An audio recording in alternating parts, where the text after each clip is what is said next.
ॐ अज्ञानतिमिरान्धस्य ज्ञानाञ्जनशलाकया चक्षुरुन्मिलितं येन तस्मै श्रीगुरवे नमः। श्रीचैतन्यमनोभीष्टं स्थापितं येन भूतले स्वयं रूपः कदा मह्यं ददाति स्वपदान्तिकं। वैराग्यविद्या निजभक्तियोगा शिक्षात्तमेकः पुरुषः पुराणः श्रीकृष्णचैतन्य शरीरधारी कृपामुदेर्यस्तम् अहं प्रपद्ये। नमो विष्णुपादाय गौरप्रेष्ठाय भूतले श्रीमते भक्तिप्रपन्नतीर्थगोस्वामी नामिने। श्रीरूपानुगसारस्वत श्रीधर नगता सन्निहितं त्वां नवद्वीपधाम सेवानिष्टं दिव्यसद्गुणान् भूषितम् पतितानां विमोचनाय कृष्णनामामृतप्रदायकं वन्दे तं भक्तिप्रपन्नतीर्थं श्रीगौरकृष्णप्रेमप्रदं। जय श्रीकृष्णचैतन्य प्रभु नित्यानन्द श्री अद्वैता गदाधर श्रीवासदि गौरभक्तवृन्द। हरे कृष्णा कृष्ण कृष्ण हरे हरे हरे राम రామ రామ హరే హరే. సో, ఈ విధంగా రామభర్తల మధ్యన జరుగుతున్నటువంటి సంఘటనని మనం చెప్పుకుంటున్నాం. అంటే ఇద్దరూ కూడా ఒక సంఘర్షణ. రాజ్యం ఎవరు పరిపాలించాలని. కానీ ఈ సంఘర్షణ స్వార్థంతో కూడినది కాదు, నిస్వార్థంతో. అంటే నువ్వు పరిపాలించంటే నువ్వు పరిపాలించు అన్న విషయాన్ని నిన్న మనం చెప్పుకుందాం. ఇంకా ఈ రాముడిని చేరుకోవడానికి అదే దారిని తయారు చేయడం జరుగుతున్నది. తయారైన తర్వాత ఆ అడవుల్లోకి ఇప్పుడు అందరూ కూడా భరతుడు, తర్వాత అయోధ్య ప్రజలు, తర్వాత సైన్యము, మంత్రులు, ఋషులు, బ్రాహ్మణులు, ప్రజానిధులు అందరూ కూడా మొత్తం అందరూ కూడా కలిసికట్టుగా అందరూ కూడా ఆ రాముడిని తిరిగి వచ్చేయమని వేడుకోవడానికి అందరూ కూడా వెళ్తున్నారు. దానికి భరతుడు కూడా సంతోషించి, నేనొక్కడే కంటే వీళ్ళందరూ కూడా నాతో పాటు వచ్చి అడిగినట్టయితే ఖచ్చితంగా రాముడు అయోధ్యకి తిరిగి వచ్చేస్తారని ఈ ఈ రకమైనటువంటి ఆశతోని చిత్రకూట పర్వతం మీదుగా వీళ్ళ ప్రయాణం సాగుతది. కొంతసేపు అయిన తర్వాత ఒక చిన్న మైదానం కనిపిస్తది. అక్కడ ఒక సాధారణమైనటువంటి పర్ణశాల ఉంటది. ఆ పర్ణశాలకి ఇంకా చేరుకుంటున్నారు. నడుచుకుంటూ దగ్గరికి వెళ్తుండగా ఆ పర్ణశాల ముందు రాముడు, సీత, లక్ష్మణుడు ముగ్గురు కూడా కూర్చొనుంటారు. వాళ్ళు చూసిన మరుక్షణమే ఆయన చాలా చాలా బాధపడతారు భరతుడు. ఎందుకంటే రాజకుమారులైనటువంటి వారు ఎంత విలాసవంతమైనటువంటి వస్త్రాలు ధరించి ఉంటారు గదా! వాళ్ళకన్నీ ఆహ్, ఏమీ కొరత ఉండదు. కానీ ఇప్పుడు వాళ్ళు వేసుకున్నటువంటి వస్త్రాల్ని, వాళ్ళుండేటటువంటి పరిస్థితిని చూసి ఆయన తట్టుకోలేకపోతారు భరతుడు. సో, వెంటనే ఆయన వాళ్ళ అన్నయ్య రాముని పాదాల మీద పడి, ఆయన కన్నీళ్ళతోని ఇలా అంటారు, "అయోధ్యలోని రాజభోగాలు అనుభవించాల్సినటువంటి నీవు, ఇంత కష్టమైన జీవితాన్ని ఆహ్, గడపాల్సి వచ్చింది. చాలా ఇది నా దురదృష్టం కింద భావిస్తున్నానని" చెప్తారు. భరతుడిని ఆత్మీయంగా పలకరిస్తారు రాముడిప్పుడు. పలకరించి అంతేకాదు, రాముడు భరతుడికి ధైర్యం చెప్తున్నారిప్పుడు. హ్మ్. ఇప్పుడున్నటువంటి పరిస్థితి దీనమైన పరిస్థితిలోని రాముడున్నారు. కానీ రాముడికైతే అలాగ అనిపించట్లేదు. రాముడికి సంతోషంగానే ఉన్నది. వాళ్ళ తండ్రి గారి ఆజ్ఞని పాటించగలిగే అవకాశం వచ్చిందని ఆయన సంతోషంగున్నారు. ఆ విధంగానే ఆయన భరతుడికి ధైర్యం చెప్తున్నారు. "నువ్వేమీ కూడా బాధపడొద్దు. ఇక్కడంతా కూడా బాగానే ఉన్నది. మేము అందరం కూడా సురక్షితంగానే ఉన్నాము" అని చెప్పి ఆయనకి ధైర్యం చెప్పిన తర్వాత, మన పూజనీయులైనటువంటి మన తండ్రి గారు ఎక్కడున్నారు? ఎందుకంటే మీరంతా చాలా ఊరేగింపుతోని అందరూ కలిసొచ్చారు. ఆహ్, రాజహస్తి పైన ఆహ్, కూర్చో ఎవరు కూర్చోవడాన్ని నేను చూడలేదు. అసలేంటో చెప్తావంటే, వెంటనే భరతుడికి ఎలా చెప్పగలుగుతారు?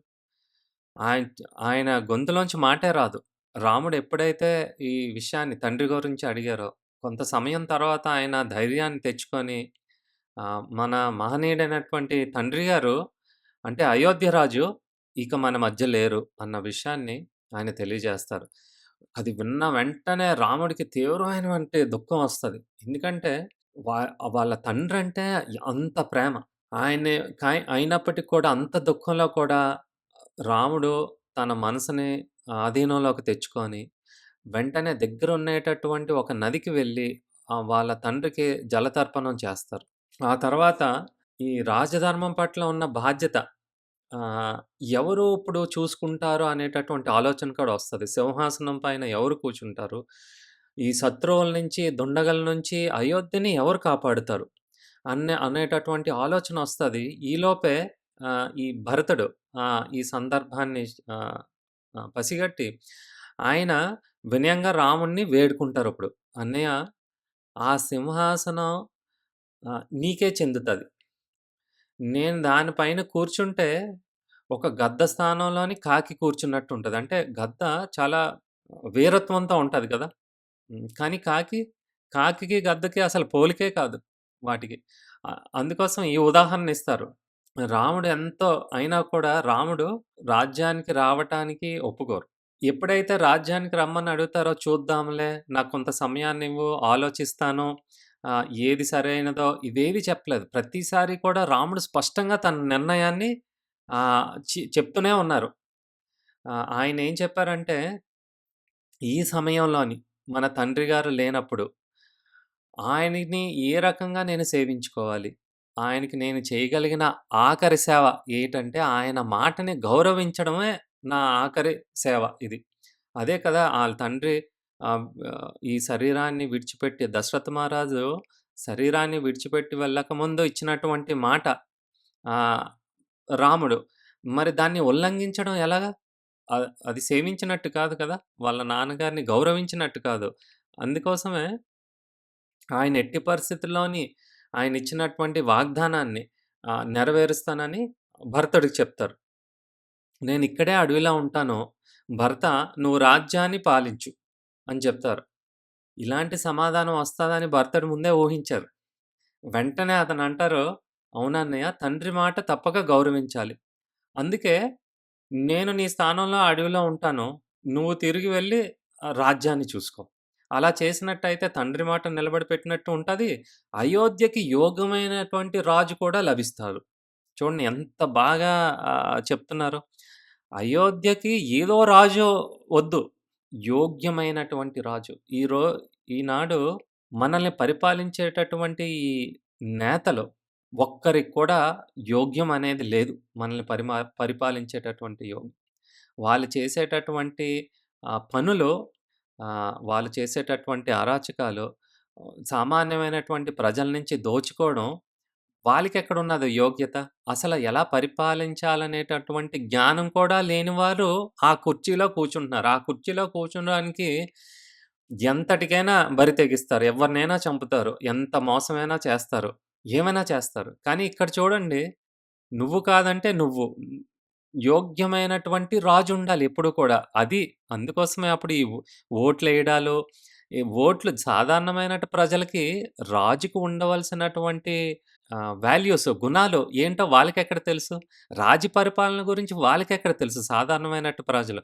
సాధారణమైనటువంటి ప్రజలకి వాళ్ళకి ఏది మంచిదో వాళ్ళకే తెలీదు. అలాంటప్పుడు మంచి నాయకుడిని ఎలా ఎంచుకుంటారు? అందుకే అప్పట్లోని కేవలం మంత్రులు, బ్రాహ్మణులు, ఋషులు కలిపి ఇదిగో యోగ్యమైనటువంటి రాజు ఈయనే తరువాత అన్నది నిర్ధారించేవారు. మంత్రులు వాళ్ళందరికీ కూడా పరిపాలించేటటువంటి జ్ఞానం ఉంటది. బ్రాహ్మణులకి ఒక మనిషికి ఉండవలసినటువంటి గుణాలు, ఒక రాజులో ఉండవలసినటువంటి గుణాలు అంటే ప్రజలందరినీ కూడా రక్షించేటట్టుగా ఉండటాన్ని. ఇప్పుడు, ఇప్పుడున్న నేతలందరూ భక్షించడమే కదా! మన మన ధనాన్ని టాక్స్ రూపంలోని, మన ధనాన్ని ఎన్ని రకాలుగా దోచుకుంటున్నారో. హ్మ్. ఆహ్, స్ స్థానంలో ఉండి, అధికారంలో ఉండి, వాళ్ళు ఎన్ని మోసాలు చేస్తున్నారు. న్యాయాన్ని కూడా కల్పించరు. మరిక్కడ యోగ్యమైనటువంటి రాజు కావాలి. ఎవరు పడితే వాళ్ళు కాదు. అయోధ్యకి యోగ్యమైనటువంటి రాజు ఒక్కరే ఆ సమయంలో ఉండేది. అది శ్రీరామచంద్రుడు. కాబట్టి భరతుడు ఈ విధంగా ఆయన నిస్వార్థాన్ని రాముడికి చూపించినప్పుడు రాముడు నవ్వుతూ చిరునవ్వు అంటూ ఇలాగ భరత మన ప్రతి ఒక్కరికి ఎవరికి వాళ్ళకి సంబంధించినటువంటి కర్మ అనేది ఒకటుంటది. హ్మ్. మనం మన కర్మల్ని మనమే అనుభవించాలి కదా! ఇంకొకరితో మార్చుకున్నట్టయితే, ఇలా మార్చుకున్నట్టయితే లోకంలో ఉన్న ధర్మ వ్యవస్థ ఏటైపోద్ది? అంతా గందరగోళం అవుతది కదా! ఎవరో చేపట్టాల్సినటువంటి ఆహ్, కార్యం వాళ్ళు చెయ్యాలి. కర్తవ్యాన్ని వాళ్ళు నిర్వర్తించాలి. ఎవరు అనుభవించాల్సినటువంటి కర్మ వాళ్ళే అనుభవించాలి. ఇంకొకరికి ఎలాగా మార్చడం జరుగుతుంది? కాదు కదా! అంటే వీళ్ళిద్దరి మధ్యన ఇప్పుడు జరిగినటువంటి సంభాషణ వాగ్వాదానం కాదు. వా వా అంటే ఒకరికొకరు వాదించుకోవడం కాదు ఇది. ఒకరికి ఒకరి మీద ఉన్నటువంటి ప్రేమ. ఆ ప్రేమతోని నువ్వంటే నువ్వు అర్హుడివి అన్న విషయాన్ని ఇక్కడ చర్చ జరుగుతుంది. ఈ చర్చ గంటల తరబడి సాగుతుంది. అయితే రాముడు, భరతుడికి మధ్యన జరిగినటువంటి సంభాషణ సాధారణమైనటువంటిది కాదు. ఒకరికొకరు ఉదాహరణలిచ్చుకుంటున్నారు. దేనికి సంబంధించి శాస్త్రాల్లో ఉన్నటువంటి ప్రమాణాల్ని తీసి, "ఇదిగో రామా! ఇది చేయడం తప్పేమీ కాదు. ప్రజలందరికీ కూడా ఆహ్, పరిపాలించి రక్షకుడిగా ఉండేటటువంటి ఆహ్, ఆహ్, యోగ్యమైనటువంటి రాజు నువ్వు కాబట్టి ఇదిగో ఈ ప్రమాణాల్లో ఇలాంటి రాజే ఉండాలనేసి" అన్నారు. అంతేకాదు మన సాంప్రదాయాల్లో కూడా ఇంతకుముందు జరిగినటువంటి పరిస్థితుల్లో అని కొన్ని ఉదాహరణలు చెప్తూ, ఒకరికొకరు రాజ్యాన్ని స్వీకరించమని ఒప్పించేందుకు ప్రయత్నించుకుంటున్నారు ఒకరికొకరు. నిన్న మీకు చెప్పాను కదా! అలాంటి అవకాశం వచ్చిందంటే ఎవరు వదులుకుంటారు చెప్పండి? అలాంటి అవకాశం కోసం అన్నయ్యని కూడా చంపేస్తారు. అలాంటి అవకాశం కోసం రాజైన తండ్రిని కూడా చంపేస్తారు. ఏదో రకంగా ఆ స్థానం, ఆ అధికారాన్ని చేపట్టుకోవడం కర్తవ్యాన్ని పాలించడానికి కాదు. అధికారం కావాలి అందరికీ ఇప్పుడు. బాధ్యతను మాత్రం ఎవరు తీసుకోరు. అధికారం చెలాయించడం మాత్రం బాగా వచ్చు. ఇక్కడ మరి అన్నదమ్ములు చూడండి. అయోధ్య రాజ్యం సాధారణమైనటువంటి రాజ్యమా? మీకింతకుముందు చెప్పాను. ఈ ప్రపంచంలోకెల్లా ఈ భరతవర్షంలోని ఈ అయోధ్య రాజ్యం సాధారణమైనటువంటి కాదు. అంత గొప్పది, అంత శక్తిమైనటువంటిది. అందరికీ కూడా ఆ పరిపాలనలోని సంతోషంగా ఉండగలిగేవారు. అక్కడ ఉండేటటువంటి ప్రజలందరూ కూడా ఇప్పుడు భరతుడితో పాటు అందరూ వచ్చారు. అక్కడ అందరూ కూడా ఆ ప్రజలందరూ కూడా వాళ్ళిద్దరి మధ్యన జరుగుతున్నటువంటి సంభాషణ చూసి ఆశ్చర్యపోతారు. ఆశ్చర్యమే కాకుండా ఎంతో గర్వంతో ఉప్పొంగిపోతారు. "అబ్బా! చూడు నా భరతుడు, చూడు నా శ్రీరామచంద్రుడు" అని చాలా సంతోషపడుతూ ఉంటారు. ఇద్దరు అన్నదమ్ములకి ఉన్నటువంటి జ్ఞానం, సంస్కారం అక్కడుండేటటువంటి బ్రాహ్మణులు, మహర్షులు కూడా దాన్ని గమనించి వాళ్ళు చాలా ఆనందపడతారు. ఇప్పుడున్నటువంటి పరిపాలించే నేతలకి ఎక్కడుంది జ్ఞానం? ఎక్కడుంది సంస్కారం? అసలు శాస్త్రాలంటే ఏమైనా తెలుసా వాళ్ళకి? ఎప్పుడైనా మామూలు బడికి ఎళ్ళలేనటువంటి వారే ఎమ్మెల్యే టికెట్లు, ఎమ్మెల్సీ టికెట్లు ఈ పరిపాలన అంతా కూడా చేస్తున్నారు. బడిని కూడా చూడలేదు వాళ్ళు. హ్మ్. అలాంటి వారికి అవకాశాన్ని మనం ఇవ్వడం అనేది చాలా దౌర్బల్యమైనటువంటి పరిస్థితి ఈనాడు. సో, మహర్షులు, బ్రాహ్మణులు కూడా చాలా ఆనందిస్తారు. అయితే ఎంత చర్చ జరుగుతున్నా అక్కడ నిర్ణయం మాత్రం మారట్లేదు రాముడిది. ఎందుకు మారట్లేదు? భరతుడు వినయపూర్వకంగా అభ్యర్థిస్తున్నారు. ఆయన స్థానం నుంచి ఆయన తొలగిపోవట్లేదు. రాముడు తన త్యాగాన్ని ఆయన చూపిస్తున్నారు తండ్రి కోసం అని. ఆయన అక్కడే నిల్చుండిపోయారు. ఆయన కూడా నిర్ణయాన్ని మార్చుకోవట్లేదు. ఇలాగా ఎంత ఏం చేసినా కూడా ఇంకా ప్రయత్నాలు ఫలించట్లేదని చెప్పి, ఇంక వశిష్ఠ మహర్షి వస్తారు ముందుకి. వచ్చి ఆయన కొన్ని కారణాలు చెప్తారు. "రామా! నువ్వు తిరిగి వస్తే ఎందుకు మంచిది. ఎందుకు అంతా కూడా లోక కళ్యాణం జరుగుతాది" అన్న విషయం ఆయన చెప్తున్నారు. ఆ తర్వాత 3 రాణులు కూడా రాజమాతలు ముగ్గురు కూడా వచ్చి చెప్తారు. తర్వాత సుమంత్రుడు. ఆ తర్వాతే వాళ్ళ వెంట వచ్చినటువంటి బ్రాహ్మణులు అందరూ కూడా రాముడిని వేడుకుంటారు. అయోధ్యకి రావాలంటే రావాలి. మరి ఎందుకు రావాలని వాళ్ళ ఉద్దేశాన్ని, వాళ్ళ కారణాలను కూడా వాళ్ళు చెప్తారు. రాముడు వాటినన్నిటిని కూడా చాలా శ్రద్ధగా వింటారు. మీరేం చెప్పినా నాకు కుదరదు. మీరేమి చెప్పుకుంటే చెప్పుకోండి. అలాగేం ప్రవర్తించలా. అందరు చెప్పిన మాటని చాలా శ్రద్ధగా విన్నారు. విన్న తర్వాత ఎంతో మర్యాదతోని సమాధానం చెప్తారు. హ్మ్. ఇదిగో ఈ విషయమయ్యి నేను ఈ నిర్ణయాన్ని మాత్రం నేను మార్చుకోలేను అని అది చాలా స్పష్టంగా తడబడకుండా చాలా స్పష్టంగా చెప్పేస్తారు. ఇంకా ఈ దశలో భరతుడికి అర్థమైపోద్ది.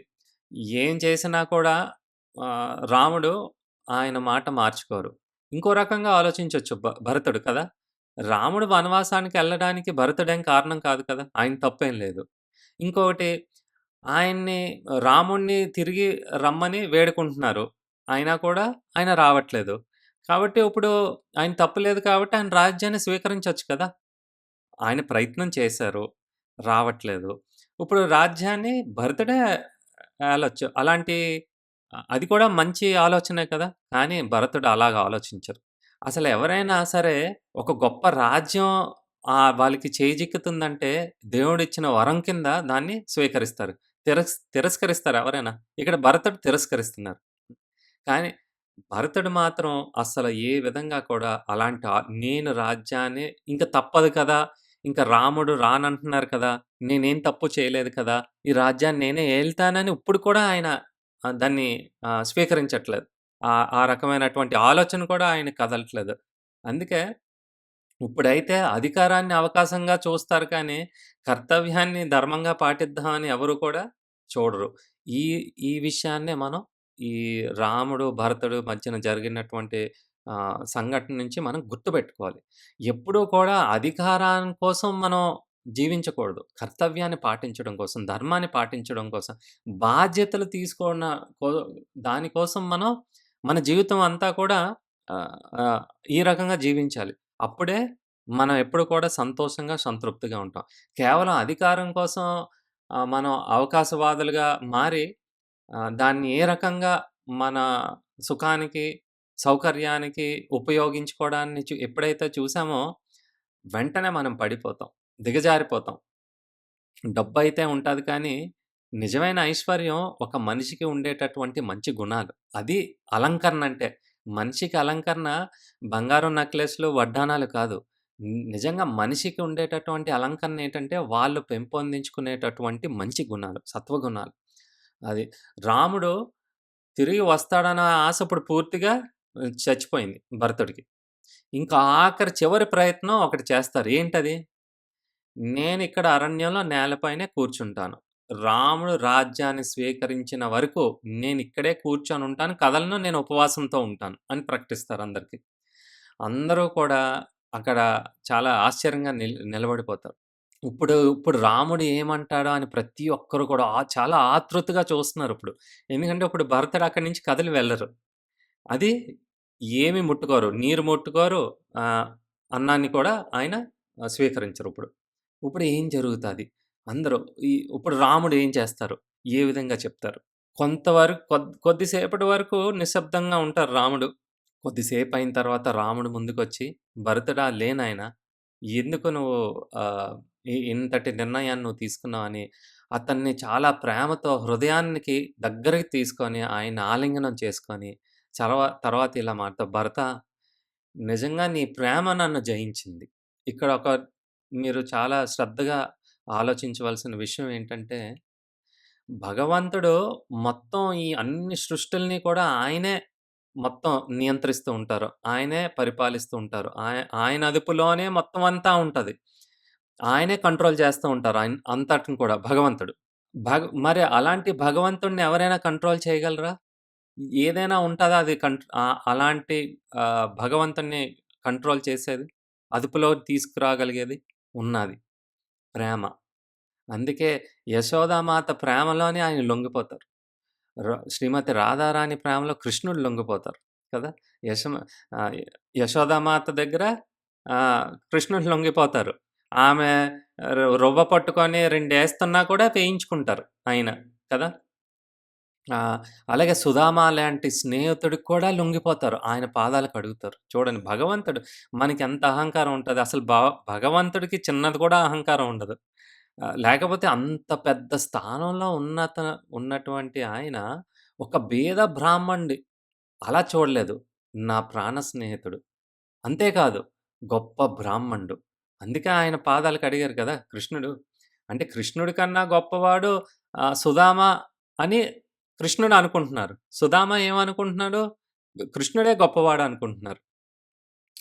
ఎప్పుడూ కూడా భక్తుడు వాళ్ళ జీవితాన్ని భగవంతుడికి అర్పించడానికి చూస్తారు. అలాంటి భక్తుడికి భగవంతుడు ఆయన సర్వస్వం అర్పించడానికి రెడీ అయిపోతారు చూడండి. అందుకే ఆయన్ని జయించుకోవాలంటే ఎలాగా? ఇప్పుడు మీరు రాముడిని ఎవరు కూడా జయించలేరు.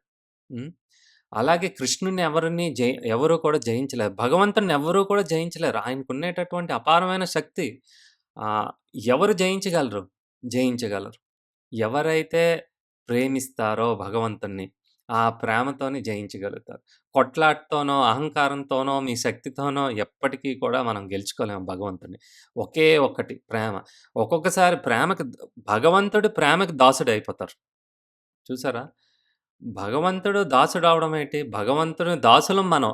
కాదు, కాదు. భగవంతుడు దాసుడయిపోతారు. ఎవరు? వాళ్ళ భక్తుల యొక్క ప్రేమకి దాసుడయిపోతారు. ఏం చేయడానికైనా సరే సిద్ధమైపోతారాయన భగవంతుడు. అంతటి గొప్ప భగవంతుడు కూడా. అందుకే ఇక్కడ రాముడు అంటున్నారు, "భరత నీ ప్రేమ నన్ను జయించింది." హ్మ్. వెంటనే భరతుడి మొఖం వెలిగిపోతూ ఉంటదింక. చాలా ఆనందం. హమ్మయ్య!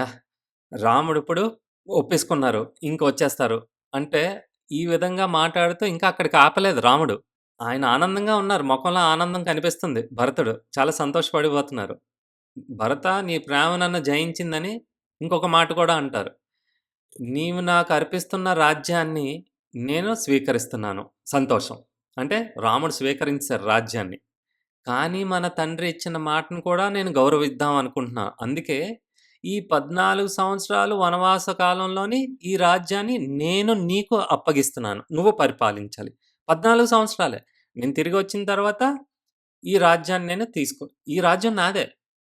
నేనున్నాను కాబట్టి నేను నీకు ఈ బాధ్యతని అప్పగిస్తున్నాను. చూసారా ఎంత బాగా ఆలోచించి రాముడు ఎంత జ్ఞానం ఉండాలి ఈ సమస్యకి పరిష్కారం చేయాలంటే. అది ఎవరికుంటది? రాముడికుంటది. భరతుడు ప్రేమని కాదనలేదు. అలాగే తన కర్తవ్యం అంటే తండ్రి గారికిచ్చినటువంటి మాటని నిలబెట్టుకోవడం అది కూడా చేశారు. రెండిటిని కూడా హార్మనైజ్ చేశారు. అంటే రెండిటిని కూడా కలిపి ఉండేటటువంటి పరిష్కారాన్ని ఆయన కనిపెట్టారు. ఇంత తెలివితేటలు ఎవరికుంటాయి చెప్పండి భగవంతుడికి తప్పించి. ఈ ఈ రకంగా ఈ విధంగా మనం ఈ విషయాల నుంచి మన జీవితంలో మనం ఎలా ఉండాలి అనేది అంటే నిస్వార్థంగా ఎలా ఉండాలి అని. చిన్న చిన్న విషయాలకే మనం స్వార్థం చూపిస్తాం. అలాంటిది రాజ్యాన్ని నాకు వద్దు అన్నయ్య నువ్వే రావాలి అని అంటున్నారు కదా! అయితే భరతుడికి కొంచెం నిరాశ కలిగిందప్పుడు. అంటే స్వీకరించారు సంతోషం. కానీ ఇప్పుడంటే ఇప్పుడే రావట్లేదు రాముడు. ఇంకా అర్థమైపోద్ది. ఇంక నువ్వు ఏం చెప్పినా కూడా రాముడు ఒప్పుకోరు. అందుకోసమనే ఏం చేస్తే బాగుంటది ఇవి అని ఆయనేం తెలివి తక్కువోడు కాదు కదా! భరతుడు కూడానా. భరతుడికి కూడా అన్ని దైవ గుణాలు ఉన్నటువంటి వ్యక్తి. మామూలు సాధారణమైనటువంటి మనిషి కాదు భరతుడు కూడానా. హ్మ్. అయితే సాధారణంగా మనకొక అహంకారం అనేదుంటది. హ్మ్. ఎప్పుడైనా సరే మన గురించి మనం చెప్పుకునేటప్పుడు ఉన్నదానికంటే గొప్పగా చూపించుకోవడం కోసం మాట్లాడతాం. నిజమా కాదా? ఒక్కసారి అంటే ప్రైవేట్‌గా మీరు ఆలోచించుకోండి. ఎవరి దగ్గరైనా ముందు 10 మంది ఉన్నప్పుడు మనం అంటే అహంకారం. మనలో ఉన్నటువంటి అహంకారం. అంద హ్మ్. మనం చాలా గొప్పగా ఉండేటట్టుగా చూపించుకోవడానికి ప్రయత్నం చేస్తాం. నిజమా కాదా? హ్మ్. ఎవరైనా పెద్ద మాటలు మాట్లాడారనుకోండి, వాళ్ళకంటే ఎక్కువ జ్ఞానం మనకే ఉన్నట్టుగా, ఆ విషయం గురించి మనకే చాలా తెలిసినట్టుగా మనం ఇంకో 2, 3 విషయాల్ని కలిపి చెప్తాం. హ్మ్. లేదా మనకి చాలా పెద్ద పెద్ద వాళ్ళందరూ కూడా మనకి చాలా దగ్గరలో ఉన్నారని అంటే ప్రముఖులు. మనకు చాలా ఇన్‌ఫ్లూయెన్స్ ఉన్నాదని, నాకు ఆ ఇన్స్‌పెక్టర్ తెలుసు, నాకు ఆ ఎమ్మెల్యే తెలుసు, ఏమైనా అయితే మాత్రం ఏమైనా చేస్తారు అని అనుకుంటారు. అవునా? కాదా? మిమ్మల్ని మీరు ప్రశ్నించుకోండి ఒకసారి. ఆ! లేదా ఆహ్, అంటే తాత్కాలికంగా రాజ్యాన్ని చూసుకునే వ్యక్తి కూడా రాజుల అన్ని అధికారాలు వాడుకోవచ్చు కదా! ఇప్పుడు 14 సంవత్సరాలు భరతుడు ఎలా కావాలంటే అలాగా బాగా ఉపయోగించుకోవచ్చు. ఏమైనా శాసించొచ్చు. ఆహ్, ఏం కావాలంటే అది జరిపించుకోవచ్చు. అయోధ్య అంటే మామూలు విషయమా? కానీ భరతుడు అలా చేయలేదు. తాను రాజు కాదు. నేను రాజు కాదు. కేవలం రాజ్యాన్ని చూసుకునే బాధ్యత మాత్రమే నేను తీసుకుంటాను. రాజ్యాన్ని చూసుకునేటటువంటి సేవను మాత్రమే నేను తీసుకుంటాను. ఇది మాత్రమే అంగీకరిస్తానని స్పష్టంగా ఆయన తెలియజేస్తారు. అందుకే ఇలా అంటున్నారు భరతుడు రాముడితోని, "అన్నయ్య దయచేసి మీ పాదుకలను నాకివ్వండి. ఆ పాదుకలను సింహాసనంపై ఉంచి, నేను మాత్రం సింహాసనం కింద ఒక సాధారణమైనటువంటి ఆసనం పైన కూర్చుంటాను." అంటే ఈ 14 సంవత్సరాలు కూడా అది రాముడిని పరిపాలించినట్టే.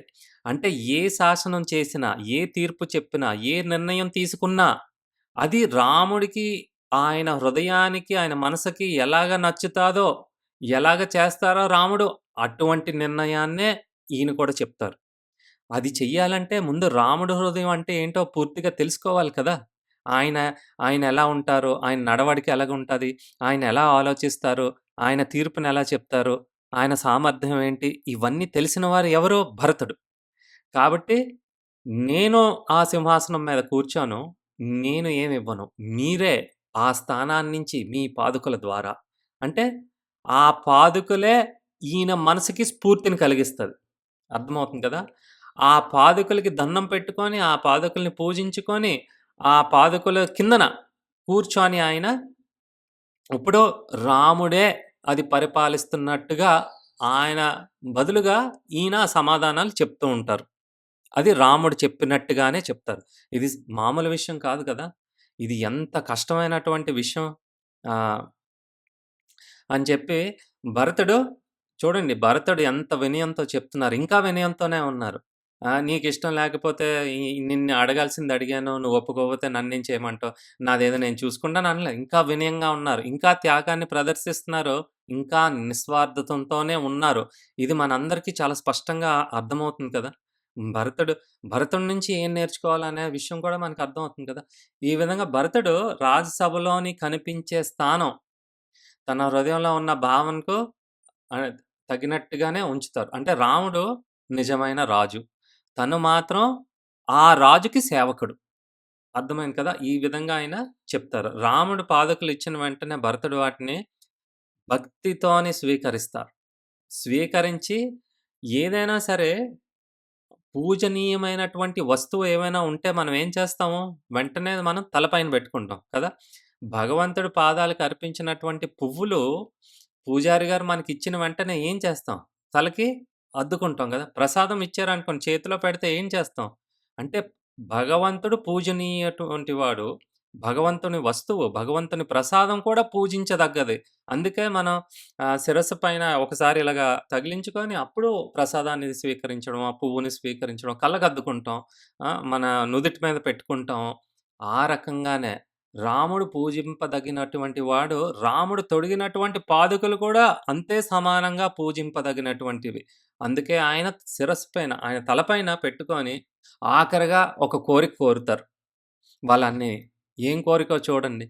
"అన్నయ్య 14 సంవత్సరాలు పూర్తయ్యే వెంటనే మీరు తిరిగి రావాలి. ఆ కాలమంతా కూడా మీరు దూరంగా ఉండడం వల్ల మాకు చాలా బాధాకరంగా ఉంటది. 14 సంవత్సరానికి మించి ఒక్క రోజు కూడా మీరు ఆలస్యమైతే నేను జీవించుంటానో లేదో నాకే తెలీదు." చూసారా? అంటే అందరూ హృదయంలో ఉండేది రాముడు. రాముడే వాళ్ళ ప్రాణం. రాముడే వాళ్ళ ప్రాణం. మరి అలాంటి రాముడు వాళ్ళ దగ్గర లేకపోతే అంటే జీవోత్సవాల్లాగా ప్రాణం లేని మనుషుల్లాగా ఉన్నట్టు. ఎలాగో ఆ ప్రాణాన్ని గుప్పెట్లో పట్టుకొని ఆ 14 సంవత్సరాలు ఎలాగో ఒకలా గడుపుతాం. తప్పదు కదా! మరి 14 సంవత్సరాలు మించి ఒక్కరోజు కూడా నేను బతకడానికి కష్టం అని. అంటే ఇది మాట వరుసకి అనలేదండి. మనం చాలా సార్లు ఈ ప్రేమ ఆప్యాయతల గురించి చెప్పుకునేటప్పుడు ఒకరి మీద చాలా ఎక్కువేసి చెప్పుకుంటాం. న నిజంగా అటువంటి పరిస్థితొస్తే మాత్రం ఆ ప్రేమలన్నీ ఎక్కడికెళ్ళిపోతాయో మనకే తెలీవు. అలాంటి గుర్తు కూడా రావు అలాంటి మాట అన్నామనేసి. ఇక్కడ మాత్రం చెప్పినటువంటి భరతుడు చెప్పినటువంటి వాక్యం సత్యం. వాళ్ళు అబద్ధం ఆడరు, చూపించుకోవడం కోసం మాటాడరు, లోపట ఒకలాగా, బయట ఒకలాగా ఉండరు. ఇది మాత్రం సత్యం. అంటే రాముడు 14 సంవత్సరాలు రాకపోతే ఆయన ప్రాణం ఆయన శరీరంలోంచి వెళ్ళిపోద్ది. అంతవరకు ఆయన పట్టుకొని ఉంటాను అని చెప్తున్నారు. అంటే అది కూడా బాధ్యత కింద, కర్తవ్యం కింద తీసుకొని ఉన్నారు. మరి రాముడు తప్పకుండా వెంటనే రాముడు తప్పకుండా నేను తిరిగి వస్తాను భరత. ఇది నా భరోసా.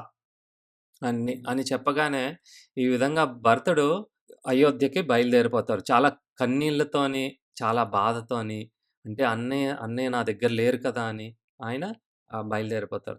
సో, అయోధ్యకి చేరుకున్న తర్వాత భరతుడు రాముడి పాదుకలను సింహాసనంపై ఉంచుతారు. చూడండి.